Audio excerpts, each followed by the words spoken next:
Hello, mamusta ka? Magandang umaga po ulit sa inyong lahat. Nandito po ulit ang inyong construct na si Benny nagbabalik. At syempre ang DSL Landes 19 TV po. Welcome back po muli dito sa aking munting channel. Sa mga dati na po nating mga subscriber. At syempre sa mga bago rin lang po dito sa aking channel. Nga pala, ang content po pala natin ngayon na meron lang po tayong firewall na ipa-plastering nga po. Pagkatapos po ay waterproofing na rin po natin. Preparing po para sa darating na tagulan hindi na po tatagas ang kanilang firewall nga po. Ito nga po yung unang ating ginawa nga po. Ayan, magpa-plastering muna tayo. Ayan.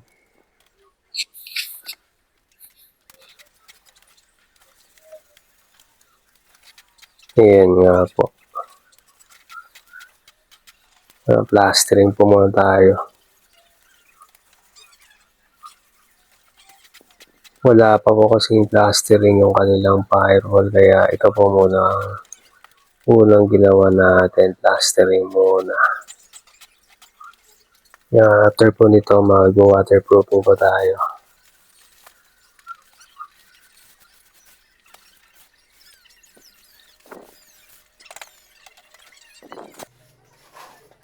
Bali na sa second floor po, itong taas nitong firewall na ating pinlastering nga po.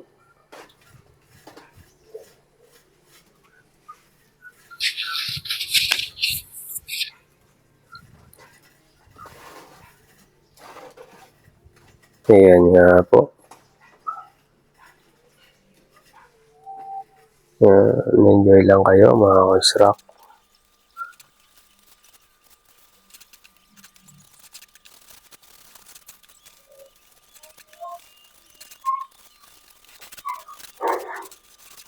Kasama po natin sa paggawa dito si Papa nga po. Siya ang nagapit po ng halo sa baba.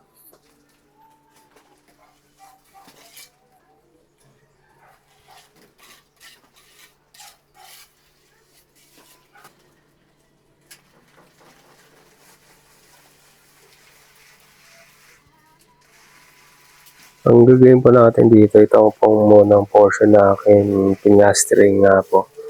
Ito po muna ang ating waterproofing pagkatapos natin sa plastering kasi nga po hindi po sapat yung aming scaffolding. Medyo kukulangan po kami, kaya pag natapos na po dito sa unang pinlasteringan nga po namin, na ililipat na po yung scaffolding para mag-plastering nga po sa kabila at mag-waterproofing.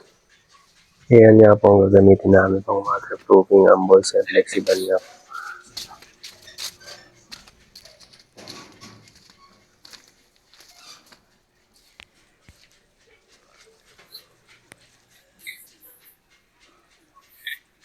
Ayan nga ang portion na una nga po yung waterproofing. Ayan, balls and flexiband, cementitious waterproofing, 100% acrylic. Buksan na po natin.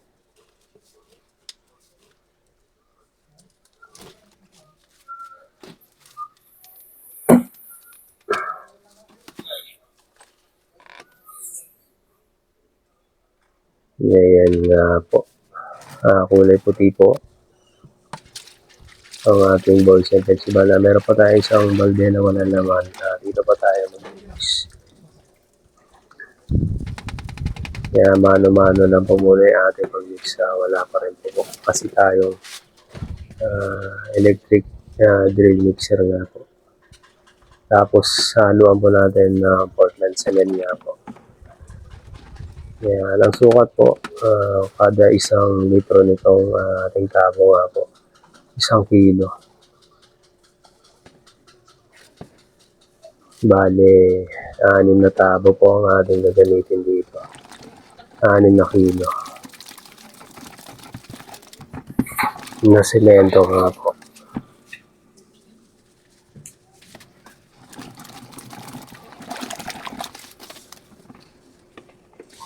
Yan, hindi pa natin pinagsabay-sabay yung paglagay ng semento nga po kasi mamomo ang gagawin po natin. every kilo po ng semento natin ilalagay yung winch po natin. Haluin muna na maayos para hindi po magbubo.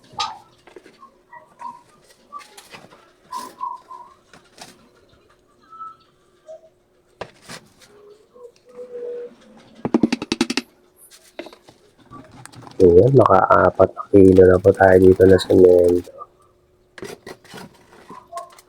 Ang laman po ng Boysen Flexiban niya po 1 gallon, 4 liters po. 4 liters sa equivalent po ng ating semento nilalagay. 6 na kilo po hanggang 7 kilo. Yun po ang nasa instruction ni Boysen niya.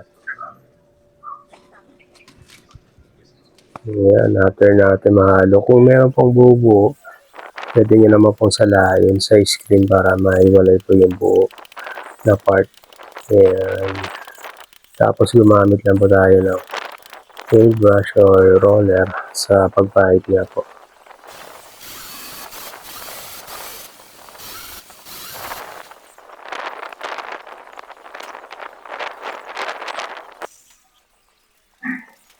Ayan nga po. 2 coats para mas maganda po. Mas maganda, mas makapal yung pahid ng ating pang waterproofing. 2 beses pa tayo magpapahid.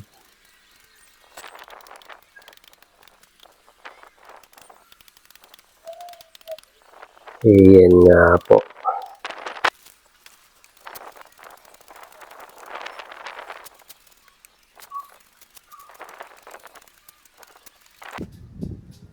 Medyo maganda ang araw.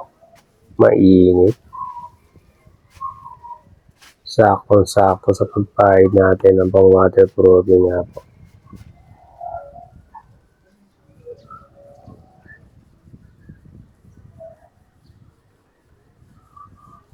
Ayan. Ayos na. Yun.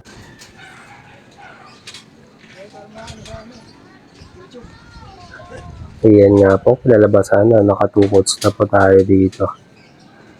Tapos ililipat na po natin yung scaffolding para dito naman po tayo sa kabilang pagpaplastering at waterproofing. Katulong ko po si Papa. Ayan, si Pastor nga po naglilinis na ng gate. So, paano mga construct? Update ko na lang kayo dito sa project po natin na firewall nga po. Waterproofing sa plastering. Huwag mo pala kalimutan mag-like, share, subscribe at click nyo na po yung notification bell para update nyo sa mga next na video vlog ko po pong mga muli po. Bye bye, God bless. Thank you po.